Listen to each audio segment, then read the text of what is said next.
Hello, welcome psychology to psychology of cognition. Cognition is the psychology word for thinking, intelligence, and language. So when we talk about cognition, we are essentially talking about thinking. And that sounds like something you couldn't get an entire 16-week course out of, but you can actually get a PhD in cognitive psychology. And once you expand the term cognition to encapsulate everything that psychologists can study. So take this term, for instance.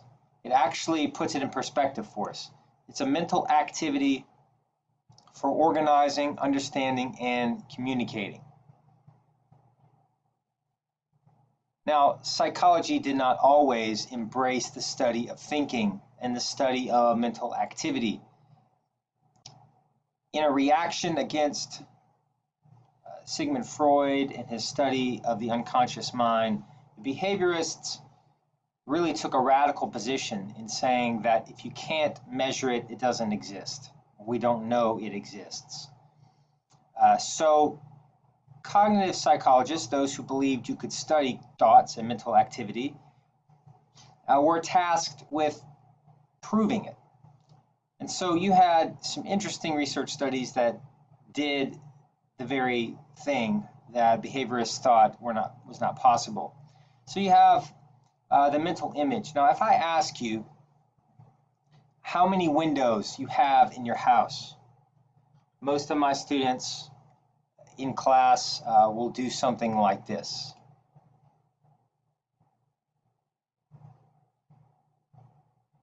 All right, they'll look away and they'll start counting. And what they're doing is they are getting a mental image of their house. You don't store the number of windows you have in your house. You don't store that number in your conscious mind. You store it through mental images. So it was the job of the cognitive psychologist to prove that mental images not only existed, but that they were measurable. So there's a famous study called Koslin's Island. And on your screen, you see a map. Research participants were asked to look at the map and to create a mental image of this map in their mind, and then to close their eyes. They were asked to point to features on the map, such as the hut, the beach, the trees, the well, the marsh. And they measured the reaction time in seconds with the distance away from the object. So essentially there was a strong correlation between accuracy and the reaction time, right? So those people who could respond quickly were more accurate. Well, that is some way of measuring that we have mental images and that they are measurable. So cognitive psychology then began. And so we could say that there are several different things that we could study in the field of cognitive psychology. We could study mental images. We could study concepts.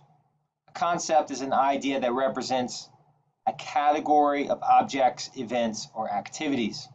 So different types of concepts. We can talk about subordinate, superordinate concepts, and basic level concepts.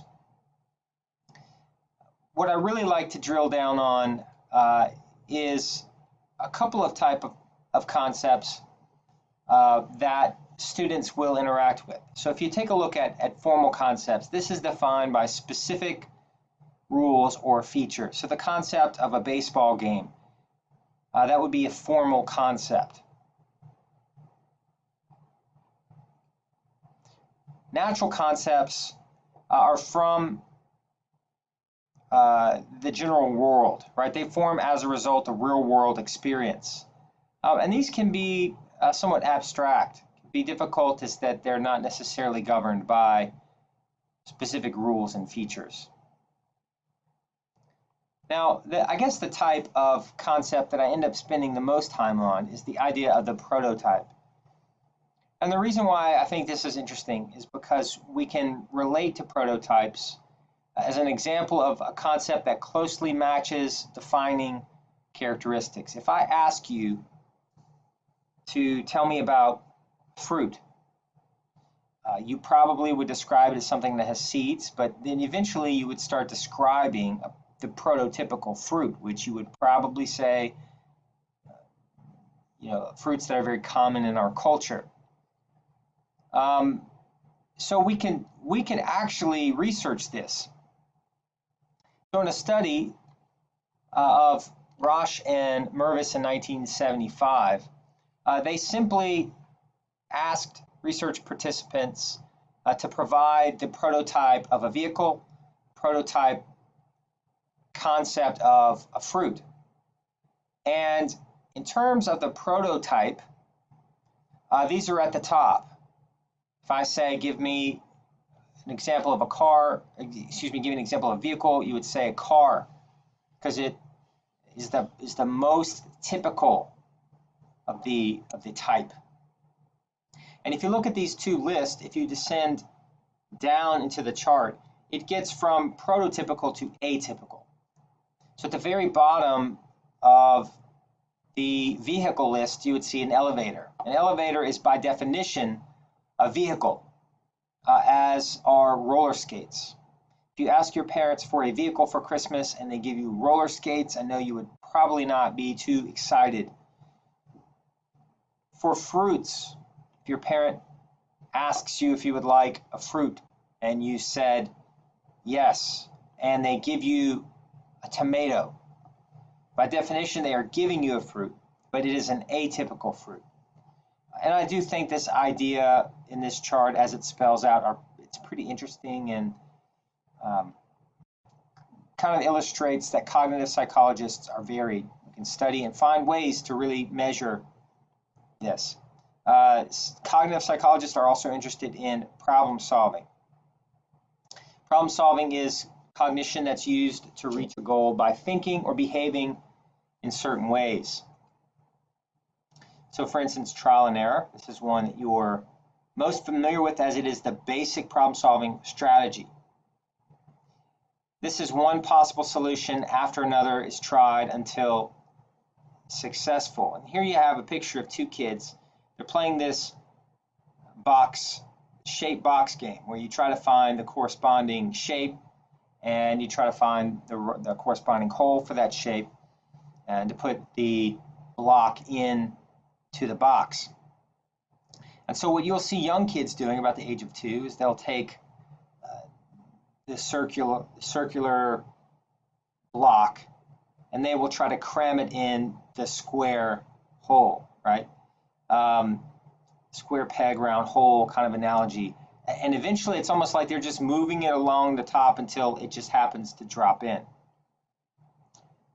I can remember my kids using this similar type of toy. They're using the right shape and the right block and the right hole, but they weren't turning it at the right angle.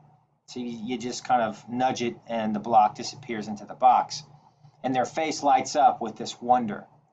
And as we develop and as we grow into adulthood, we still find ourselves using basic trial and error problem-solving solutions. And sometimes we try the same solution over and over and over with no results. If you've ever lost your keys, I lose my keys occasionally. And have you ever caught yourself checking the same place over and over and over and over? And so this is something that we can measure as well by categorizing different problem-solving strategies. An algorithm. This is sort of like college algebra or advanced trigonometry. Perhaps you had a teacher that let you bring in formulas into the class for the test, and you think, oh, this is great. But the real test comes in knowing whether or not you can apply the right formula to the right problem. That's the trick with algorithms. Heuristics is a educated guess based on experience, sort of a rule of thumb. The game of chess is played with heuristics. If you've ever wondered how Siri is programmed, how can folks at Apple make Siri, how can folks at tech companies make Google, make these talking, interactive technologies like Alexa.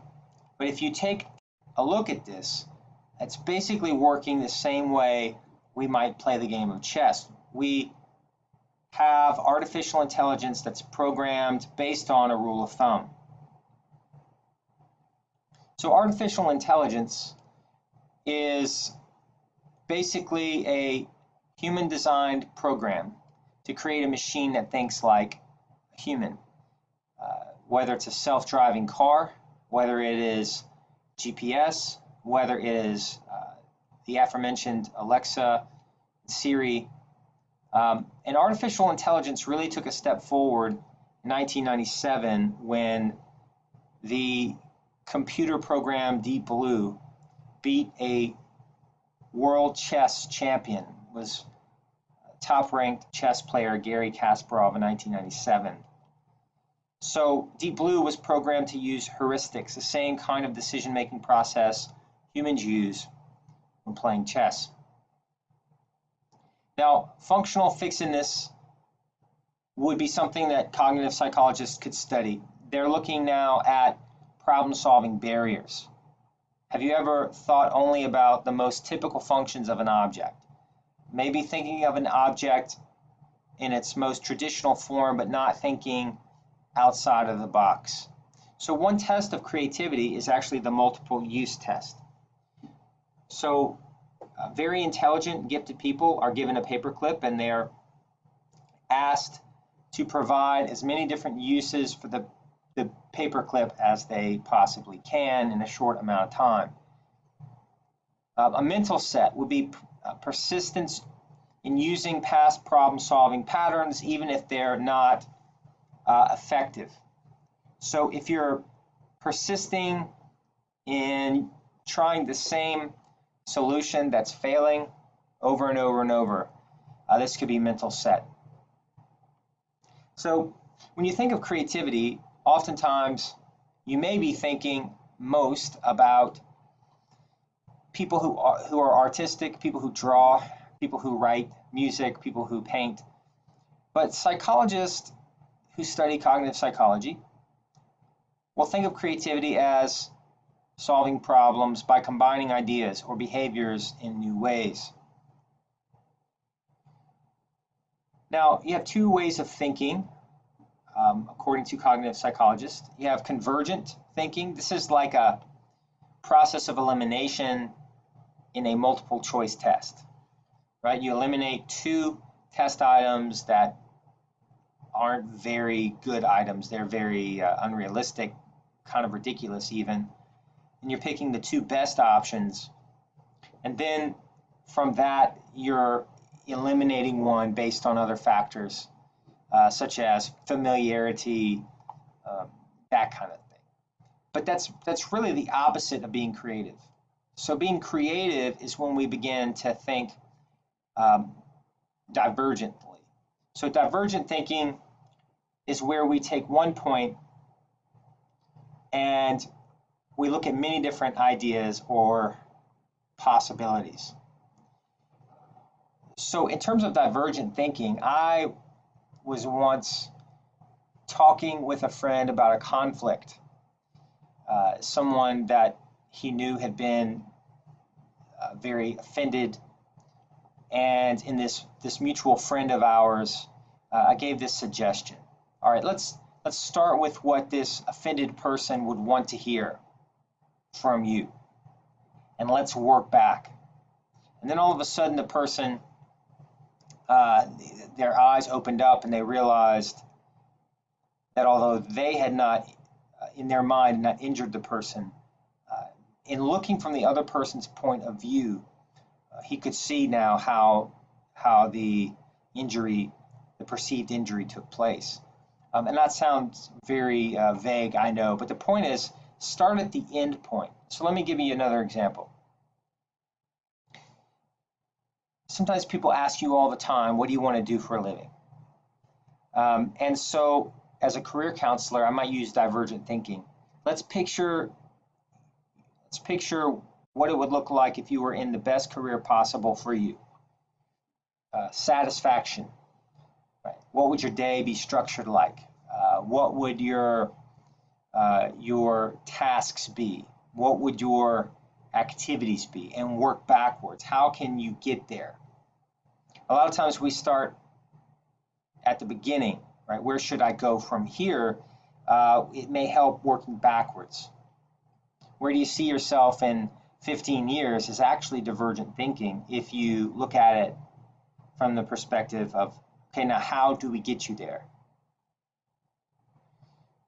Divergent thinking is used in artificial intelligence, specifically at MIT. There was a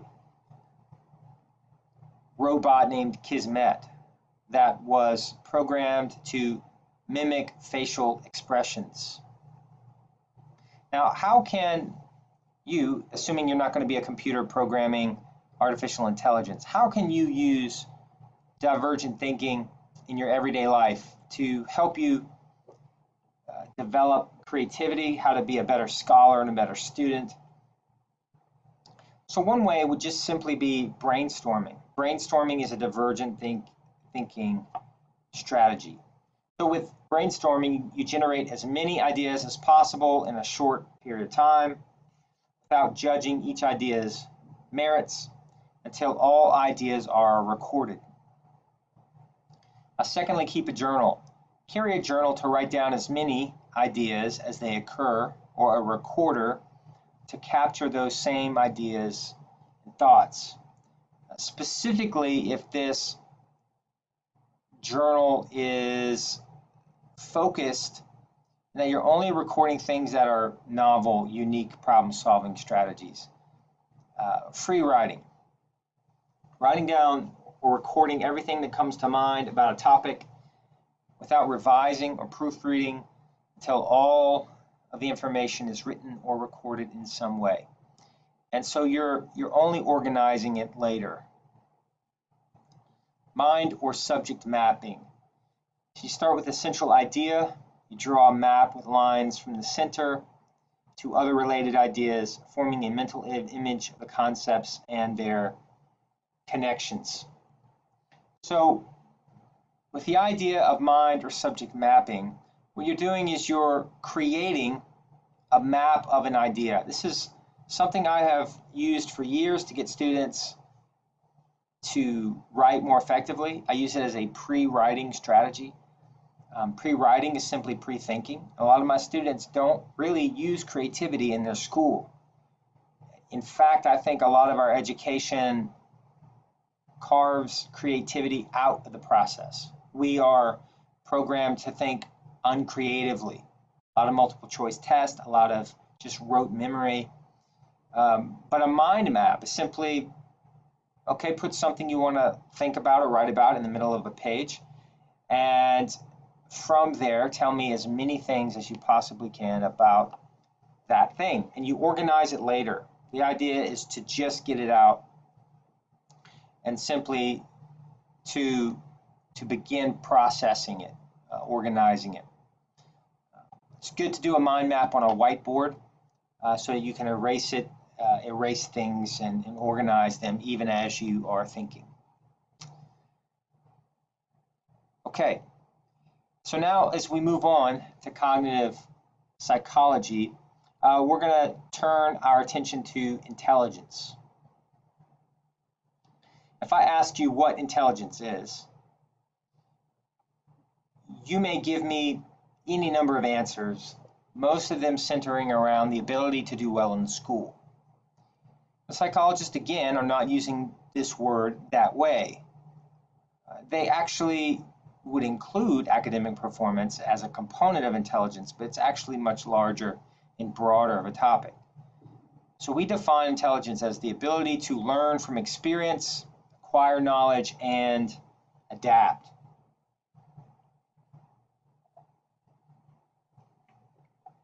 And you almost have to take intelligence on a case-by-case basis, meaning you have to see how is the psychologist defining intelligence for the purposes of his research, the purpose of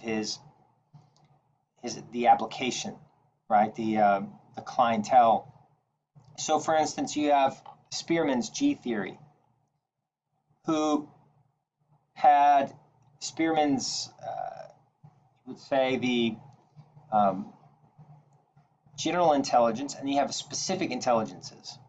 So the first specific intelligence would be illustrated here with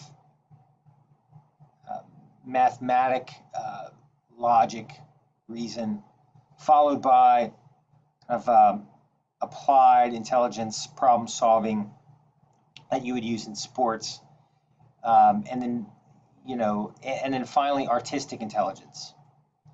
So that the Spearman's G really became a very prominent theory in psychology.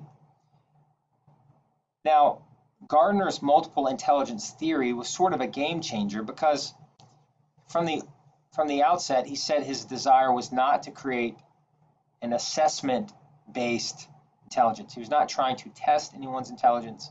He was really trying to describe intelligence. So with these, I want to just mention them real quick and let you spend some time thinking about where your intelligence lies. Where are your gifts? So verbal linguistic ability. These are people who are good with language.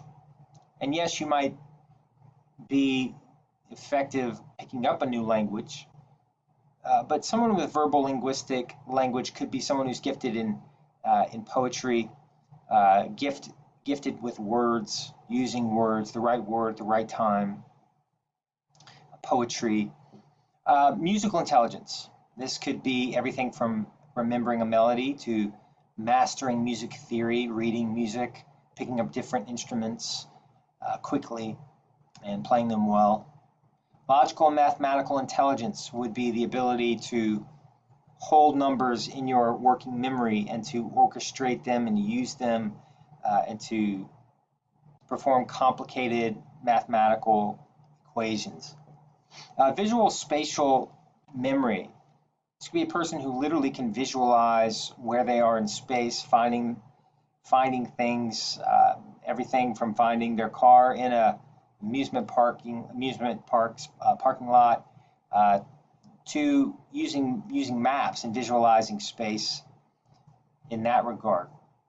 Movement intelligence. Now, I find this one fascinating because before Gardner, I don't know that psychology really recognized movement intelligence in the sense that it didn't give you extra IQ points on a test, except for in young children with mental retardation, if they did not develop the developmental ability to do these adaptive functions, such as buttoning their shirt, putting on a watch, bathing themselves. So you have two developmental skill areas plus a low IQ, then you would be considered mentally retarded or developmentally delayed. Gardner takes the measurement piece off the table and he just looks at movement in its own intelligence. So if a person has a gifted cerebellum and a gifted motor cortex, they could, for instance, pick up dances, very complex dances very quickly, might be excellent in picking up a new sport. Some sports are very complicated in terms of their motor coordination, such as golfing, perfecting a golf stroke, perfecting a tennis stroke, whether it's a serve or a forehand or a backhand. Some people are just gifted in terms of developing these motor movements. Interpersonal intelligence, the ability to interact well with individuals in real time. Intrapersonal intelligence would be the ability to think within yourself. So this might be introverted individuals, but also given to philosophy, given to thinking deeply about how they feel, expressing maybe how they feel. Then the naturalist. The naturalist is an individual who's given to understanding how nature works. And this is subdivided into many different fields: astronomy, right, entomology, anatomy, physiology. And so a person who's gifted in this area could probably do well in many of these, the natural sciences. Existentialism could be individuals gifted in thinking deeply about the universe and how, what is their meaning, purpose in life, what is humanity's meaning, the meaning of suffering. So maybe someone interested in majoring philosophy or religion. And then also Sternberg's Triarchic theory, where he speaks of analytical intelligence, creative intelligence, and practical intelligence. And all three of these are interesting in their own way. I probably have talked about Gardner the most over the years because I think it helps my students to sort of identify their own giftedness and maybe think about what kind of career might be fulfilling for them.